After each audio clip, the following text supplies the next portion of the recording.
Hello मेरे प्यारे दोस्तों, वेलकम टू नीट पे जीत सीरीज ऑफ लर्नो हब। तो मैं हूं Shubham from लर्नो hub, the free learning platform, जहां पर आप फिजिक्स, केमिस्ट्री, मैथ्स, बायोलॉजी सब कुछ पढ़ सकते हो, वो भी absolutely for free at learnohub.com। तो चलो शुरू करते हैं।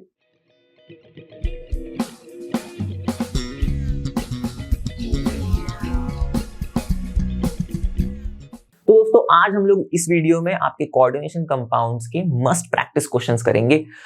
पिछले वाले प्रीवियस वीडियो में हम लोग ने प्रीवियस ईयर क्वेश्चंस देखे थे, तो मैं आपको एडवाइस करूंगा कि आप मेरे साथ पेन, पेपर, बुक जो भी है लेके बैठो, और जब कभी भी आपको स्क्रीन पर सवाल दिखे पॉज करना, खुद से कोशिश करना सॉल्व करने की। जितना खुद से कोशिश करोगे उतना ही कॉन्सेप्चुअल अंडरस्टैंडिंग बढ़ेगी। ओके, समझ में आएंगे कॉन्सेप्ट कैसे अप्लाई करने हैं। तो बिना टाइम वेस्ट किए शुरू करते हैं एंड लेट्स रॉक।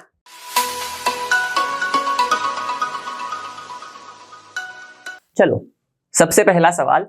अब देखो, मैं आपको एक हिंट देता हूं, थोड़ा वर्नर्स थ्योरी से रिलेटेड है। ठीक है, पॉज करो, सेम लॉजिक, खुद से कोशिश करो, रिज्यूम बैक करो। ओके, तो आई होप आपने ट्राई किया होगा। तो देखते हैं भाई, बोला क्या है। कोबाल्ट 3 क्लोराइड, एक मिनट, COCl3 हमारा। Okay, cobalt 3 chloride forms several octahedral complexes with ammonia.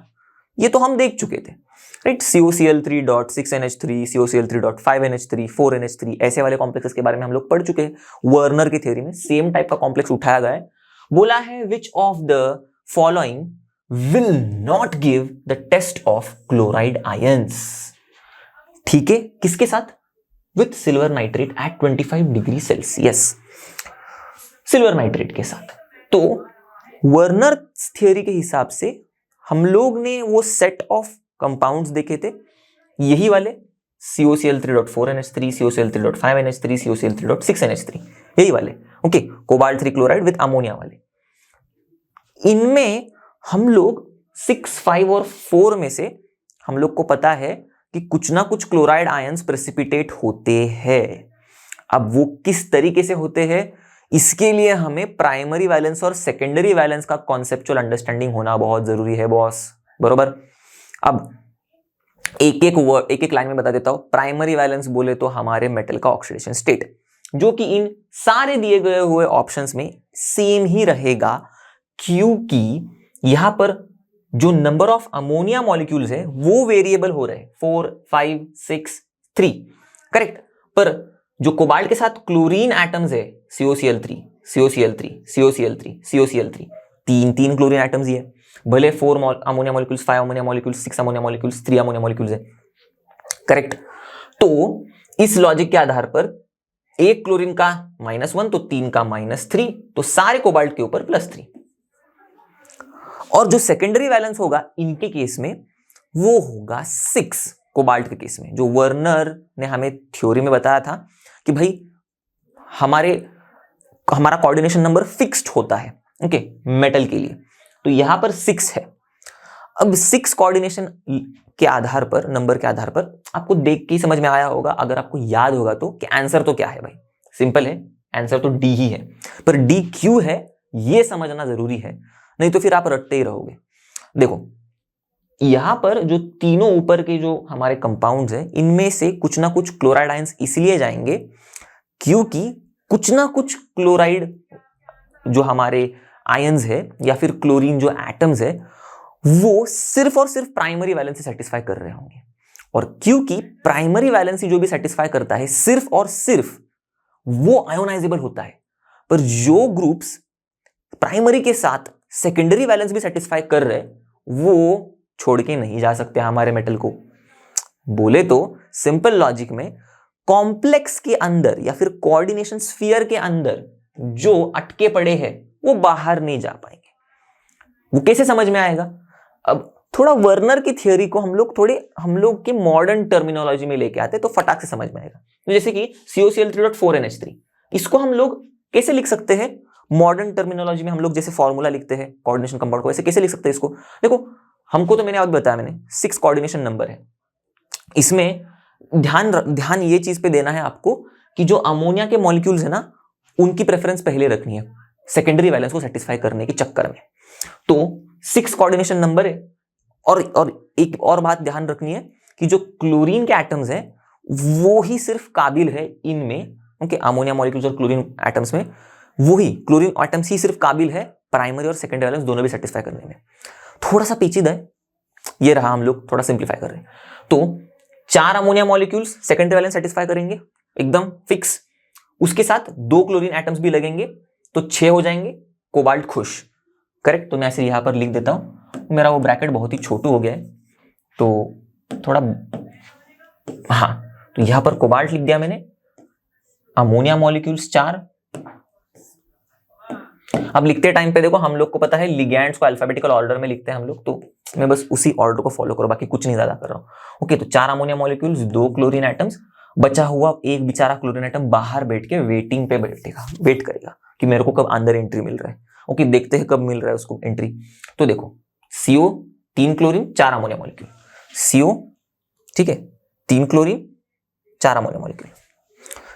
Cobalt का coordination number 6 satisfied, unidentate ligand 4, 2 unidentate ligand तो 6 हो गए 6, ठीक है। और उसका प्राइमरी वैलेंस भी सेटिस्फाइड ही है क्योंकि न्यूट्रल हमारा यहां पर कोबाल्ट, एक ही केस में बताऊंगा मैं, सिर्फ न्यूट्रल है यहां पर तो 0 है, और बाकी का क्लोरीन एटम -2, ये क्लोरीन के ऊपर 1 माइनस तो कॉम्प्लेक्स के ऊपर 1 प्लस।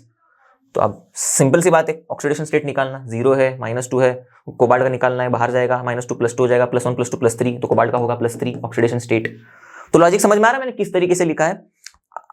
तो इस तरीके से आप लिखोगे तो फटाफट समझ में आएगा कितने क्लोराइड आयंस निकलेंगे बाहर, अगर क्वेश्चन में पूछा होगा तो। यहां पर तो पूछा है कि which of the following will not give the test of chloride ions, मतलब कौन सा हमारा कंपाउंड क्लोराइड आयंस देगा ही नहीं with silver nitrate at 25 degree centigrade, तो ये ही नहीं देगा।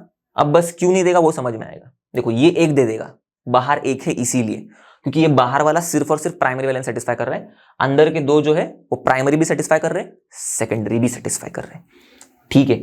ये तो सेकेंडरी ही कर रहे हैं सिर्फ अमोनिया वाले, पर ये अंदर के जो 2 है वो प्राइमरी भी कर रहे हैं, ओके, कोबाल्ट की इसके साथ मिलके 3, और सेकेंडरी भी कर रहे हैं, तो इसीलिए ये जा नहीं पाएंगे, अंदर वाले बाहर वाला निकल जाएगा। सेम लॉजिक, अब मैं इतना नहीं समझाऊंगा, अब फटाफट हम लोग आगे बढ़ते हैं। तो इस वाले में आप खुद से बना सकते हो, बस अमोनिया मॉलिक्यूल का नंबर बढ़ा दिया है, तो क्या होगा यहाँ पर सिर्फ कोबाल्ट NH3 5 हो जाएगा, अंदर जितना अमोनिया मॉलिक्यूल है उतना अमोनिया मॉलिक्यूल डाल दो, बचा हुआ जो भी कोऑर्डिनेशन नंबर है हमारा सेटिस्फाई करने के लिए क्लोरीन को रख दो। तो ये रहा अपना फॉर्मूला, और उसके बाद बचे हुए जितने भी क्लोरीन एटम थे बाहर उसको रख दो, कोऑर्डिनेशन स्फीयर के बाहर, काउंटर आयन के नाम पे उनको चिपका दो। यहां पर 2 निकलेंगे बाहर, क्योंकि बाहर के ही भाग जाएंगे, सिर्फ और सिर्फ प्राइमरी वैलेंस सेटिस्फाई कर रहे हैं इसीलिए, ठीक है। तो यहां पर मैं क्या कर देता हूं, ब्लू से मार्क कर देता हूं, ये 1 ये 2। सेम लॉजिक में यहां से 3 निकलेंगे, देखो CO 6 अमोनिया मॉलिक्यूल्स जुड़ जाएंगे,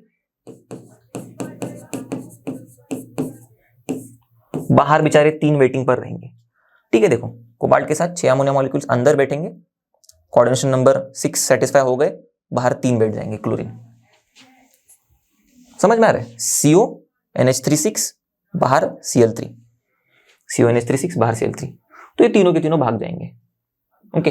मतलब सिल्वर आयन का टेस्ट, मतलब सिल्वर का टेस्ट देंगे, सॉरी क्लोराइड आयंस का टेस्ट देंगे AgCl बन के, ओके, ठीक है। अब लास्ट वाले केस में देखना ध्यान से, कोबाल्ट है हमारा 3 क्लोरीन 3 अमोनिया, ठीक है। तो अमोनिया 3 तो जुड़ गए, ओके, कोबाल्ट के साथ 3 क्लोरीन 3 अमोनिया ही है, तो उसमें से कोबाल्ट लिया मैंने, 3 अमोनिया ले लिया, अब 3 क्लोरीन बचे हैं, ओके, तो उनको भी मैं ले लूंगा अंदर ही। क्यों?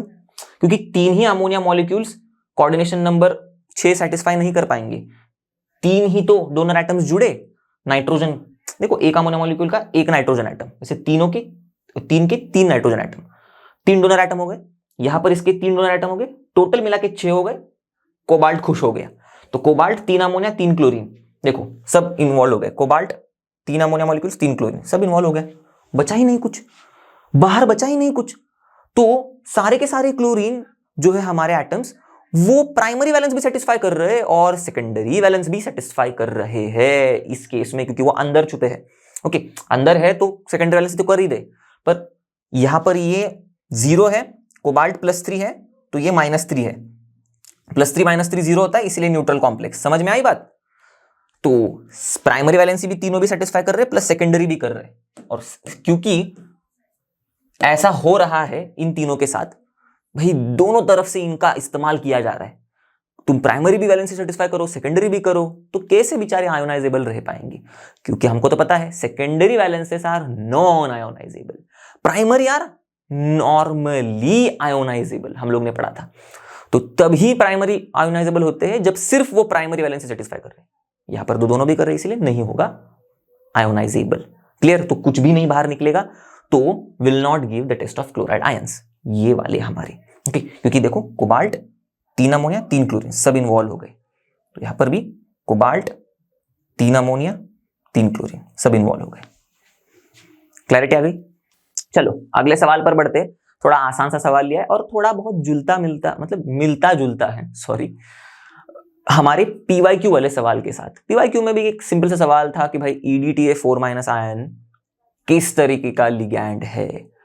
ऑप्शंस में दिए हुए थे कुछ, यहां पर मैंने कुछ थोड़ा सा वैसे ही मिलने वाला सवाल, बहुत इजी सा है। ईथेन 1,2 डायमीन इज, एकदम चुटकियों में हो जाएगा। चलो बताओ फटाफट। एक थोड़ा सा मॉडरेट लेवल, टफ लेवल का थोड़ा सवाल देखा ना हम लोग ने, मतलब समझने के हिसाब से। ओके, वो वैसे तो बहुत ईजी है, देखते ही बन जाएगा क्वेश्चन नंबर 1 वाला, बस अंडरस्टैंडिंग होनी चाहिए। थोड़ा सा इजी वाला सवाल आपके लिए लेके आओ। चलो पॉज करो, फटाफट देखो। ओके, आई होप ने दिया होगा आंसर, एकदम एकदम मुंह पे आंसर है। ईथेन 1,2 डायमीन इज कैसा होता है भाई? हेक्साडेंटेट होता है? बिल्कुल नहीं, गलत भाई। हेक्साडेंटेट नहीं होता, यूनिडेंटेट नहीं होता। ओके, कहां लेके जा रहे हैं हम लोग इसको?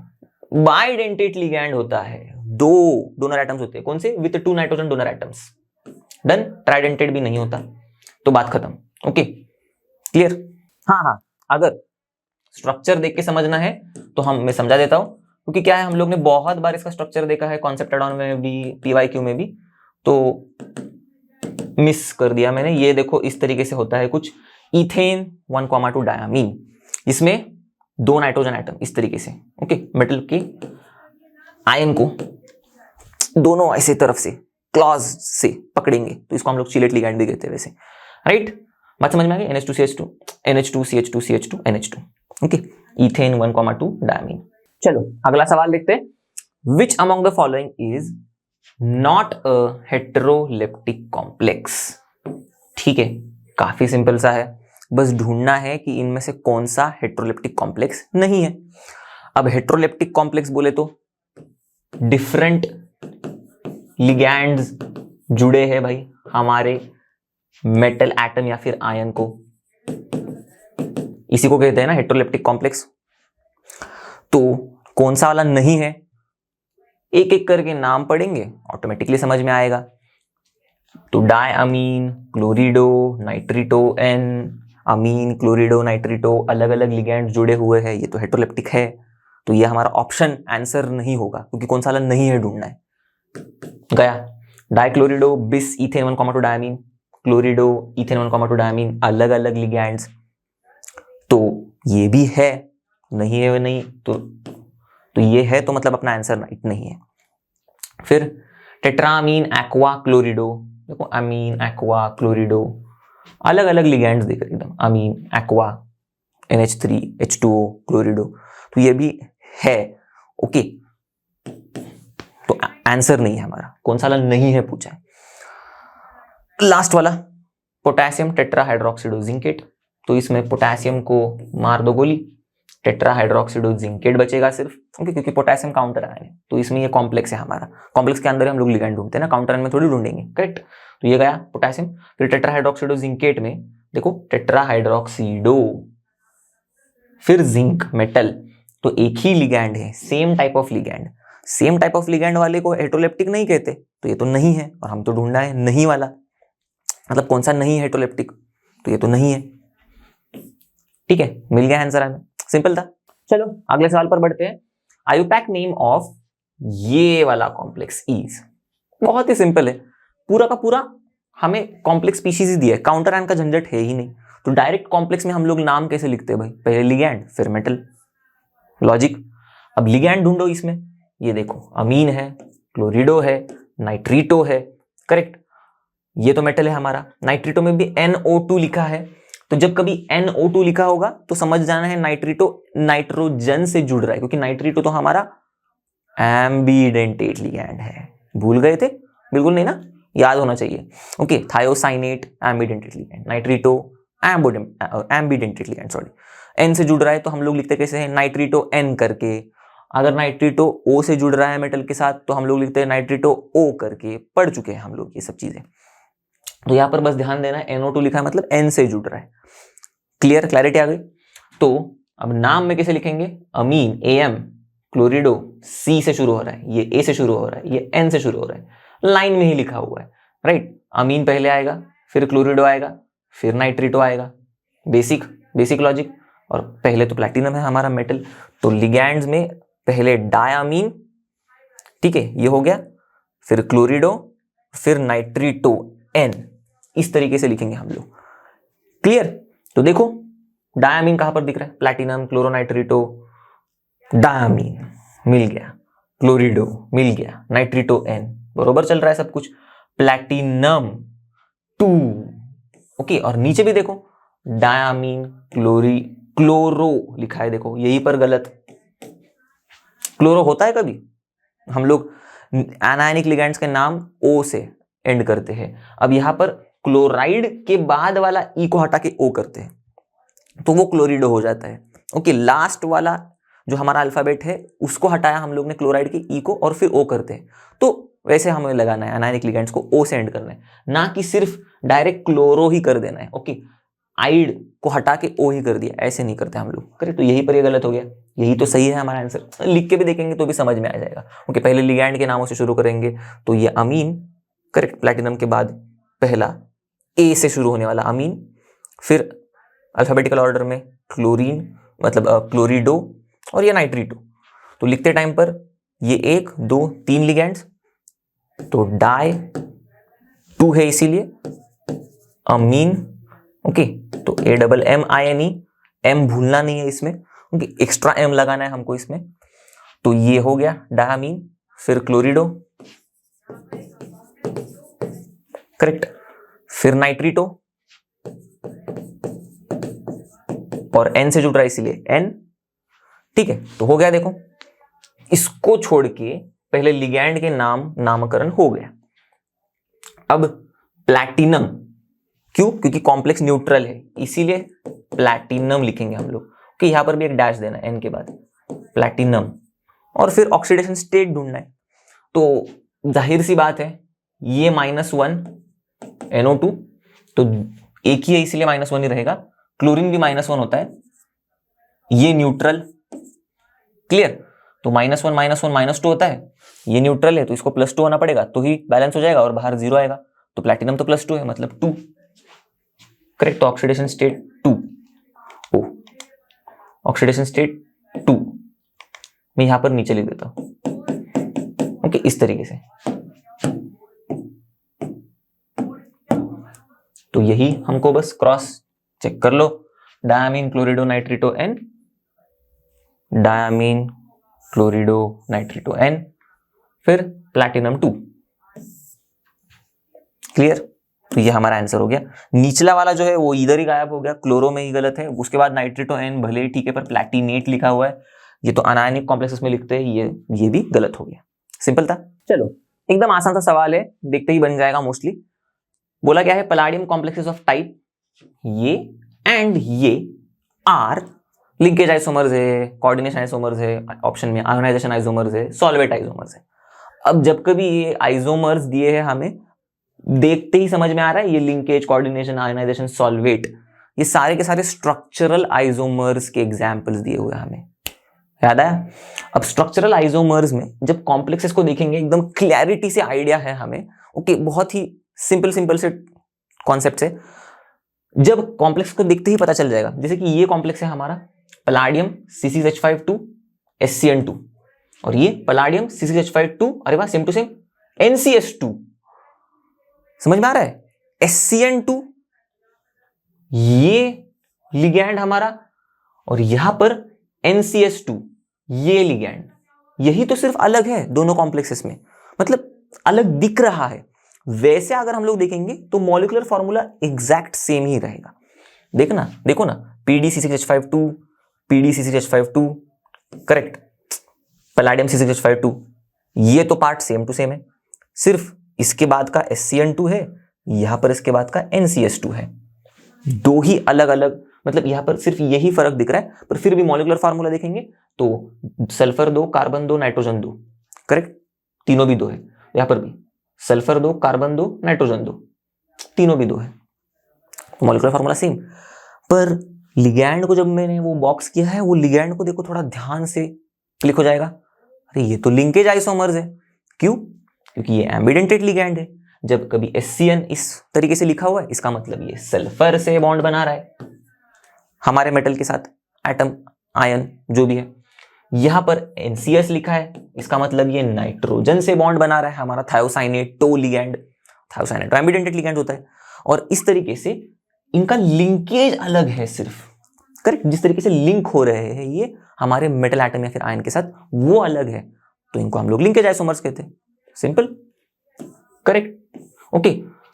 ऑप्शन हो गया हमारा। कोऑर्डिनेशन, अलग टाइप के आइसोमर्स होते हैं, हम लोग पढ़ चुके हैं, जो कटानिक अनानिक एंटिटीज है उनमें जो लिगैंड्स है उनकी अदला बदली होती है।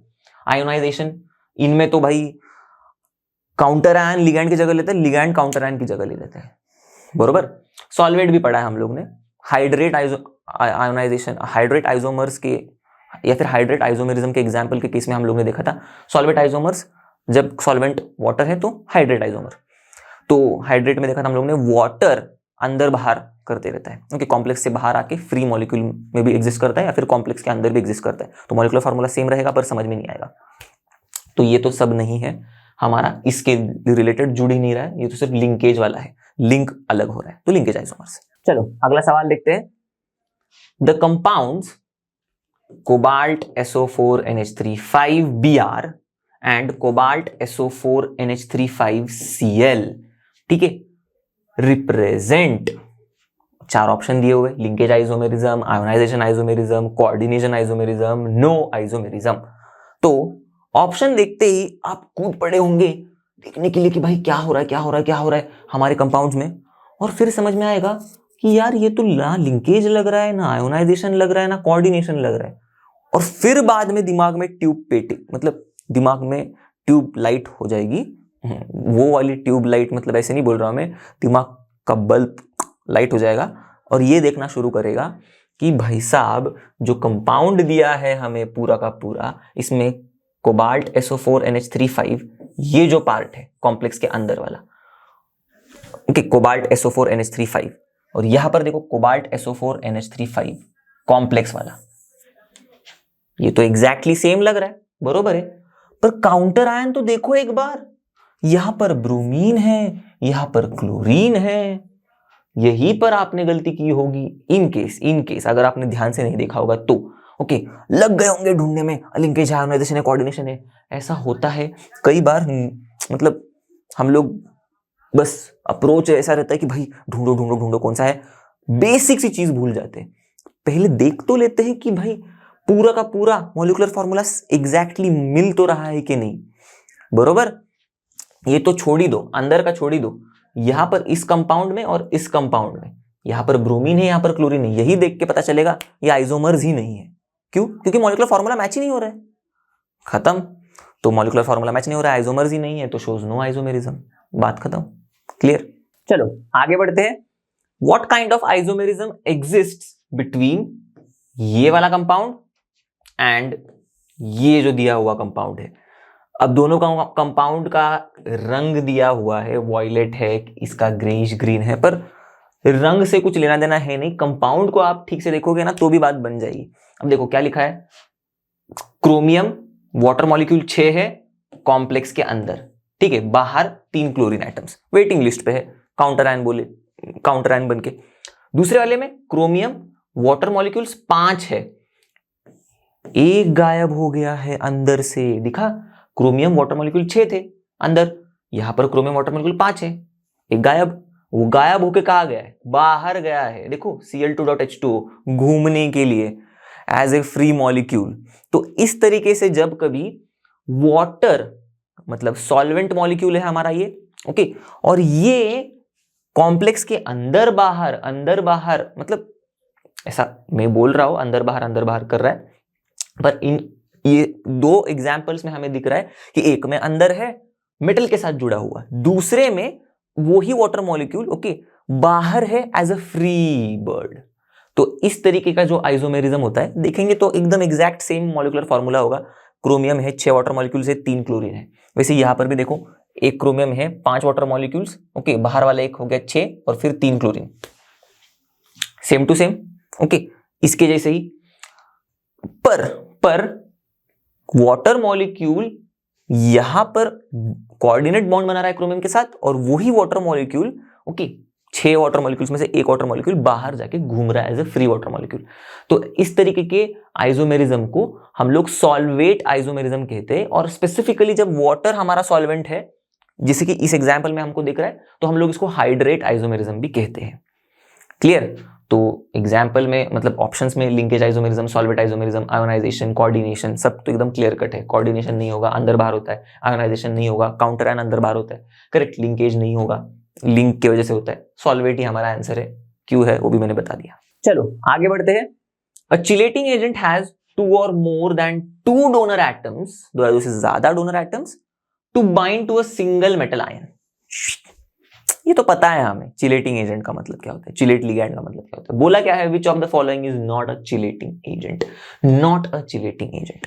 अब ऑप्शंस देखेंगे तो दनादन समझ में आएगा कि ऑक्सैलेटो और इथेन 1,2 डायमीन ये तो चिलेटिंग एजेंट्स है।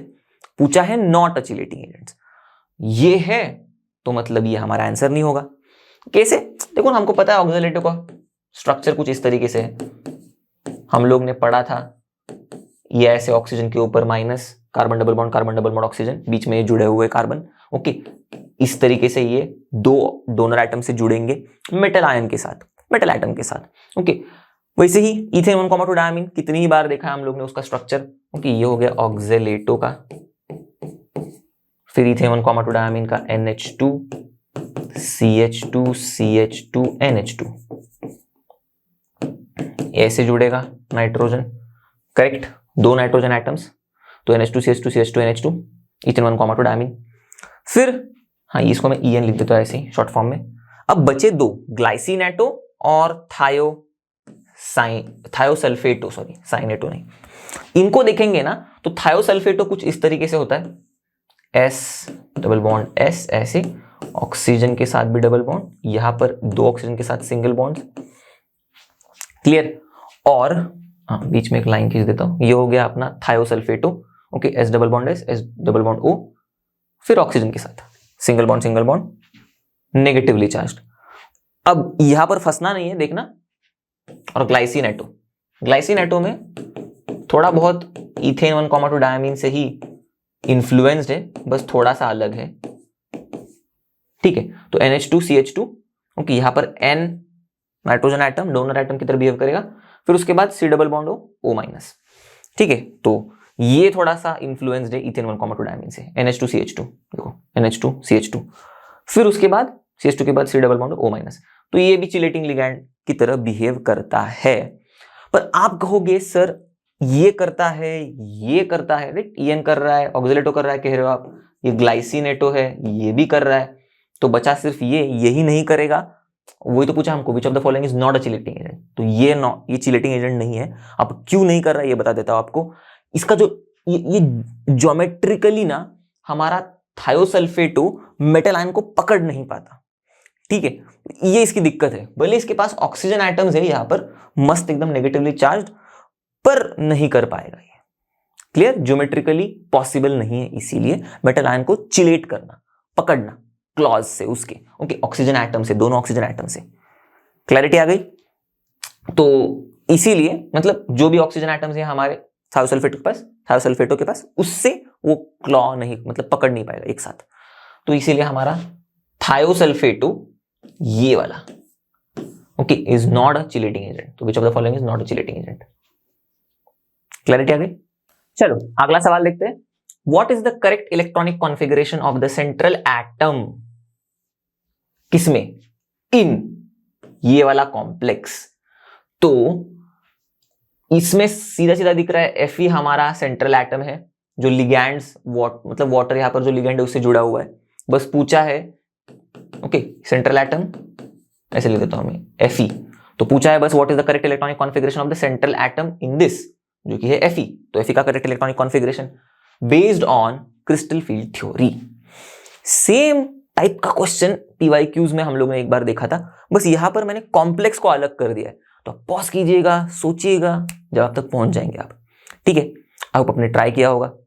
तो FeH2O6 में क्लियर कट दिख रहा है water neutral ligand, okay, Fe है हमारा, तो उसके बाद ये 0 कंट्रीब्यूट करेगा, राइट, ऑक्सीडेशन स्टेट। तो Fe के बाद ये 0, तो 2+, तो Fe के ऊपर 2+ है चार्ज।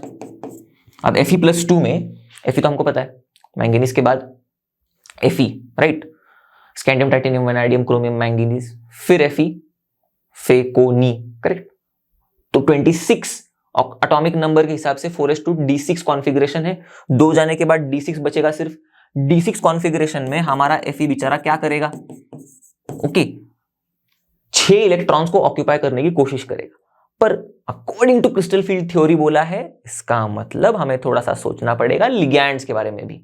और ऊपर से दिख रहा है हमें कि FeH2O6 यहां पर ये जो 6 वाटर मॉलिक्यूल्स है यूनिडेंटेट लिगैंड्स है। हमारे Fe के अगल बगल में जो ये वाटर मॉलिक्यूल 6 जो है इस तरीके से ऑक्टाहेड्रल कॉम्प्लेक्स के हिसाब से। तो ऑक्टाहेड्रल कॉम्प्लेक्स में स्प्लिटिंग कैसे होती है वो एप्लीकेबल होगी। कैसे होती है, ऊपर Eg, नीचे T2G, करेक्ट, इस हिसाब से।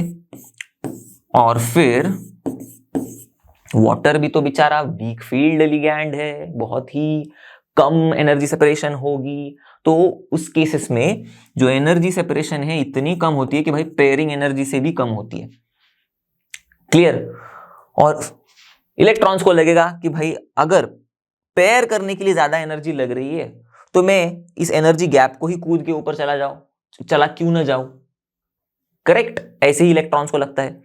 तो इसीलिए D6 कॉन्फ़िगरेशन में जब हम लोग आयरन को देखेंगे तो क्लियर कट जो एनर्जी गैप छोटू है हमारा, मतलब एनर्जी सेपरेशन जो कम है, ओके, और वो कम है पेयरिंग एनर्जी से भी, तो इलेक्ट्रॉन्स, मैंने जैसे कहा कि पेयरिंग करना नहीं पसंद करेंगे क्योंकि ज्यादा एनर्जी लग रही है पेयरिंग करने के लिए, तो वो as compare to energy gap तो वो ऊपर कूदेंगे। तो 1 2 3 6 है ना, 4 5 यहां तक कूद गए, चलो, पर छठवां इलेक्ट्रॉन कहां जाएगा, उसको तो पेयर ही होना पड़ेगा।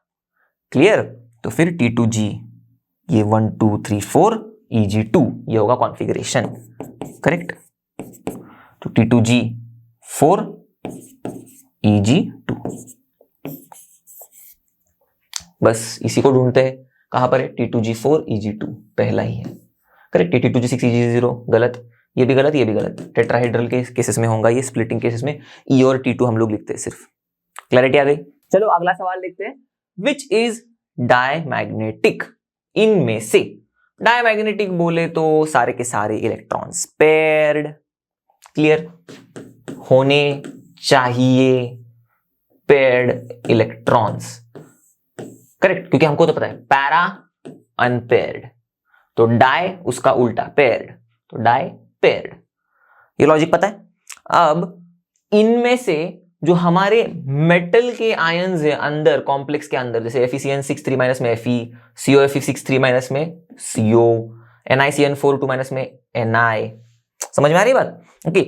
और फिर NiCl4 2- में Ni, ये मेटल के हमारे जो आयन्स है, मैं इनको डायरेक्ट आयन्स कह रहा हूं क्योंकि ये सारे आयनिक स्टेट में ही है, मतलब ऑक्सीडेशन स्टेट इनका कुछ ना कुछ तो है ही, जीरो नहीं है, कुछ ना कुछ तो है ही, ओके। तो इस लॉजिक के हिसाब से जैसे कि NiCN4 2-, अब शुरुआत करेंगे एक एक करके सबसे हम लोग। तो इनमें ये जो मेटल आयन्स है, बेसिकली मुझे ये कहना है कि इनका हमें ऑक्सीडेशन स्टेट ढूंढना है।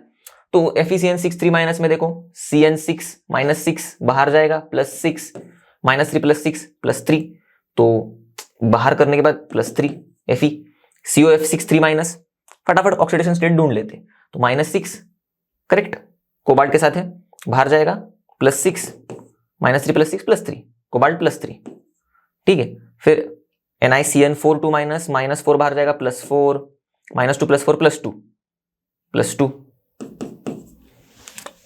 सबको पता है ये बेसिक सा लॉजिक। हम लोग अंदर वाले मेटल को छोड़ के इसका ही देखेंगे, 4 माइनस, तो 4 माइनस बाहर जाएगा, 4 प्लस, वही किया मैंने, ओके, और अंदर वाले का ढूंढ लिया। NiCl4 2 माइनस, 4 माइनस बाहर जाएगा, +4, -2 +4 +2, ओके, यहीं पर लिख देता हूं मैं Na+2। तो बस अभी हम लोग को क्या करना है, लिगैंड को कंसिडर करते हुए इन मेटल आयंस के d ऑर्बिटल्स में इलेक्ट्रॉन पेयर होंगे या नहीं होंगे, इनको बस देखना है। कुछ सिमिलर टाइप के क्वेश्चंस हम लोग ने PYQ में भी किया था, उसमें हम लोग मैग्नेटिक मोमेंट के चक्कर में पड़े थे। तो मेरा आपको यही कहना है कि देखो, जो हम लोग ने MPQ सॉल्व किए उसमें से भी कई सारे क्वेश्चंस मैंने वैसे लिए इस टाइप के लिए जो प्रीवियस ईयर क्वेश्चंस की टाइप वाले हैं, थोड़े बहुत आगे पीछे क्योंकि घूमने वाले, उन्हीं कॉन्सेप्ट से रिलेटेड। तो आप भी कोशिश कीजिएगा कि पहले उन कॉन्सेप्ट से रिलेटेड क्वेश्चंस थोड़ा सॉल्व करने की प्रायोरिटी रखना, उसके बाद दूसरे वाले बाकी के कॉन्सेप्ट्स के भी क्वेश्चन सॉल्व पक्का करना। ऐसे नहीं कि वही करके बस हो गया, खत्म हो गया। ओके, स्मार्ट वर्क करना है, पर इतना भी स्मार्ट वर्क नहीं करना है कि भाई हार्ड वर्क ही भूल जाओ। ओके, बस वो बेसिक लॉजिक है प्रीवियस ईयर क्वेश्चन सॉल्व करने के बाद हमें जो आइडिया आती है उसका। चलो तो आगे बढ़ते हैं। Fe3+, ओके, यहां पर साइनाइड है इसके पास, सबको पता है। Fe26, D6 अपना जो 26 में 4s2 D6 3d6 होगा, 3 गए, 2 4s2 में से गए, D6 में से भी गए, D5 कॉन्फ़िगरेशन पर साइनाइड है उसके साथ, तो क्या करवाएगा, पेयरिंग करवाएगा। पेयरिंग करवाएगा तो मतलब कुछ इस तरीके से हमें d ऑर्बिटल ऑक्यूपेशन दिखेगा। ओके, 5 है पर 1 2 3 4 5 पेयर करवा देगा। जितने भी अनपेड है उनको सबको पेयर करवा देगा, अनपेड रखेगा ही नहीं साइनाइड।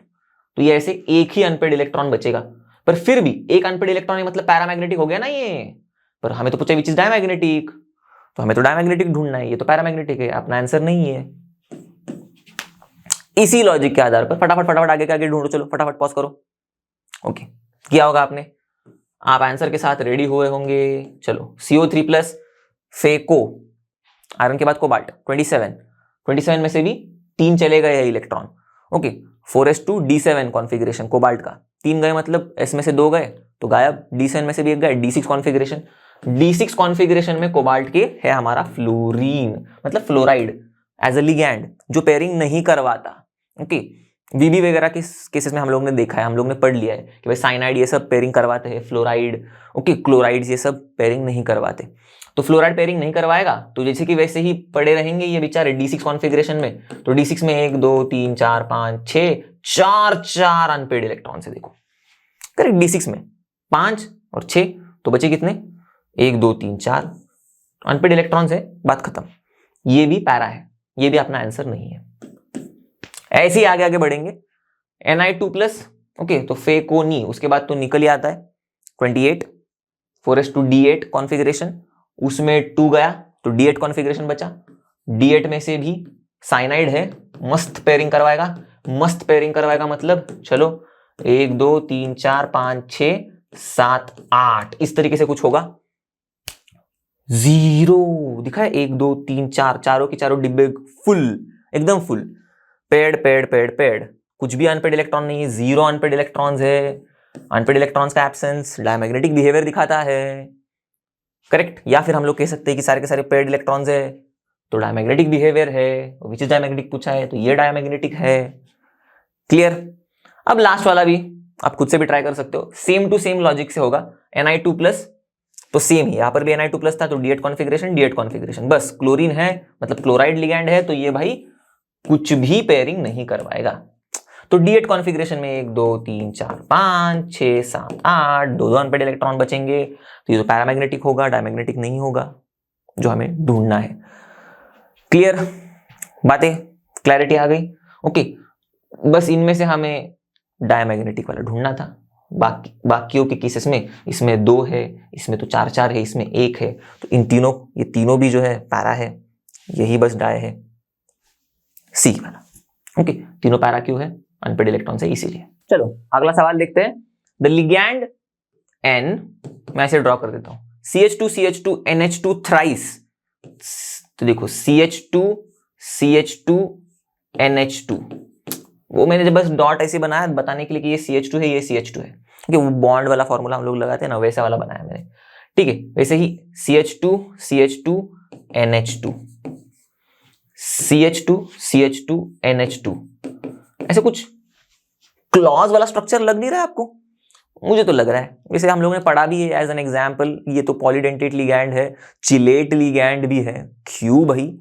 1 2 3 4, एक मतलब ये बीच वाला 1 और ये बाकी के 3, करेक्ट दिख रहा है? 1 2 3 और बीच वाला 4, ये चारों के चारों कस के पकड़ सकते हैं मेटल एटम या फिर आयन को, तो चिलेट लिगैंड की तरह बिहेव करेंगे। 4 डोनर एटम है तो टेट्राडेंटेट, बस आंसर आ गया, correct. So the ligand N, देखो बीच में मैंने N लिखा है, बाकी ओके लिगैंड N के बाद जो CH2 CH2 NH3 3 बार है उसको मैंने इस तरीके से लिखा है, CH2 CH2 NH2 सॉरी, 1 बार 2 बार, okay CH2 CH2 NH2 CH2 CH2 NH2 3 बार, क्लियर। तो इस तरीके से स्ट्रक्चर बना है आपको बस समझने के लिए कि कैसे 4 डोनर एटम्स आएंगे। वैसे तो लॉजिकली यहां से भी देख के पता चल जाएगा कि ये एक, और यहां पर ओके लिगैंड के बाद ये जो हमारा मतलब फॉर्मूला दिया हुआ है हमारा, द लिगैंड के बाद ये N वाला ये एक, और फिर यहां पर NH2 3 है तो 3, तो मिलके 4, ऐसे भी आप दिमाग में रख सकते हो, या फिर ये स्ट्रक्चर देख के भी आप समझ सकते हो। ओके, तो टेट्राडेंटेट सिंपली, बाकी के तो ऑप्शन ऐसे ही एलिमिनेट हो जाएंगे, ट्राई नहीं, पेंटा नहीं, बाई नहीं, टेट्रा। चलो आगे बढ़ते हैं, अगला सवाल देखते हैं। Which one of the following octahedral complexes, जो ये सारे दिए हुए ऑक्टाहेड्रल कॉम्प्लेक्सेस है, ठीक है, will not show geometric isomerism, will not. तो अब देखो एक चीज और दी है हमें, A and B are monodentate ligands, तो हम लोग ज्योमेट्रिक आइसोमेरिज्म पढ़ चुके हैं, उसमें 2 टाइप के आइसोमेरिज्म हम लोग ने देखे थे, सिस ट्रांस और facial and meridional isomerism, correct. अब इनमें यूनिडेंटेट लिगैंड्स वाले आइसोमेरिज्म के कुछ टाइप्स भी हम लोग ने पढ़े थे। अब बेसिक लॉजिक अगर आप लगाओगे और इन ऑप्शंस को देखोगे ना, तो भी आपको पता चल जाएगा कि भाई कौन सा शो नहीं करेगा, क्लियर, क्योंकि पूछा तो हमको यही है, which one of the following octahedral complexes will not show geometrical या फिर ज्योमेट्रिक आइसोमेरिज्म, ठीक है। तो ऑप्शंस में MA5B अगर आप ड्रॉ भी करोगे तो भी क्लियरिटी आ जाएगी। A5 बोला है तो 4 A प्लेन में रखो नहीं रखो, मतलब रखने ही पड़ेंगे, क्योंकि B आप मतलब रखो नहीं रखो कोई बात नहीं, बस मैं अभी ऐसी 4 A को प्लेन में रखा, एक A को प्लेन के ऊपर भेज दिया और बचा हुए B को मैंने नीचे रख दिया, तो क्या होगा MA5B। देखो MA5 1 2 3 4, करेक्ट, प्लेन में 5वां A5 हो गया MA5B। पर इसको देख के लगता है आपको कि ये ट्रांस शो करेगा आइसोमेरिज्म या फिर सिस, क्योंकि ट्रांस के लिए तो B और B ऊपर होता तो कुछ बात बनती, तो फिर ट्रांस होता और फिर सिस भी हो जाता अगर हम लोग इस B को यहां पर लेके आते, पर वैसे तो कुछ है नहीं, करेक्ट। तो ये ही ज्योमेट्रिक आइसोमेरिज्म शो नहीं करेगा, अपना पहला ही ऑप्शन। पर फिर भी चलो ओके, यही अपना राइट ऑप्शन है MA5B, पर फिर भी बाकी के ऑप्शंस भी एक बार गो थ्रू कर लेते। तो जैसे कि MA2B4 है, ठीक है, तो मैं बस यहीं पर चेंजेस करते रहता हूं।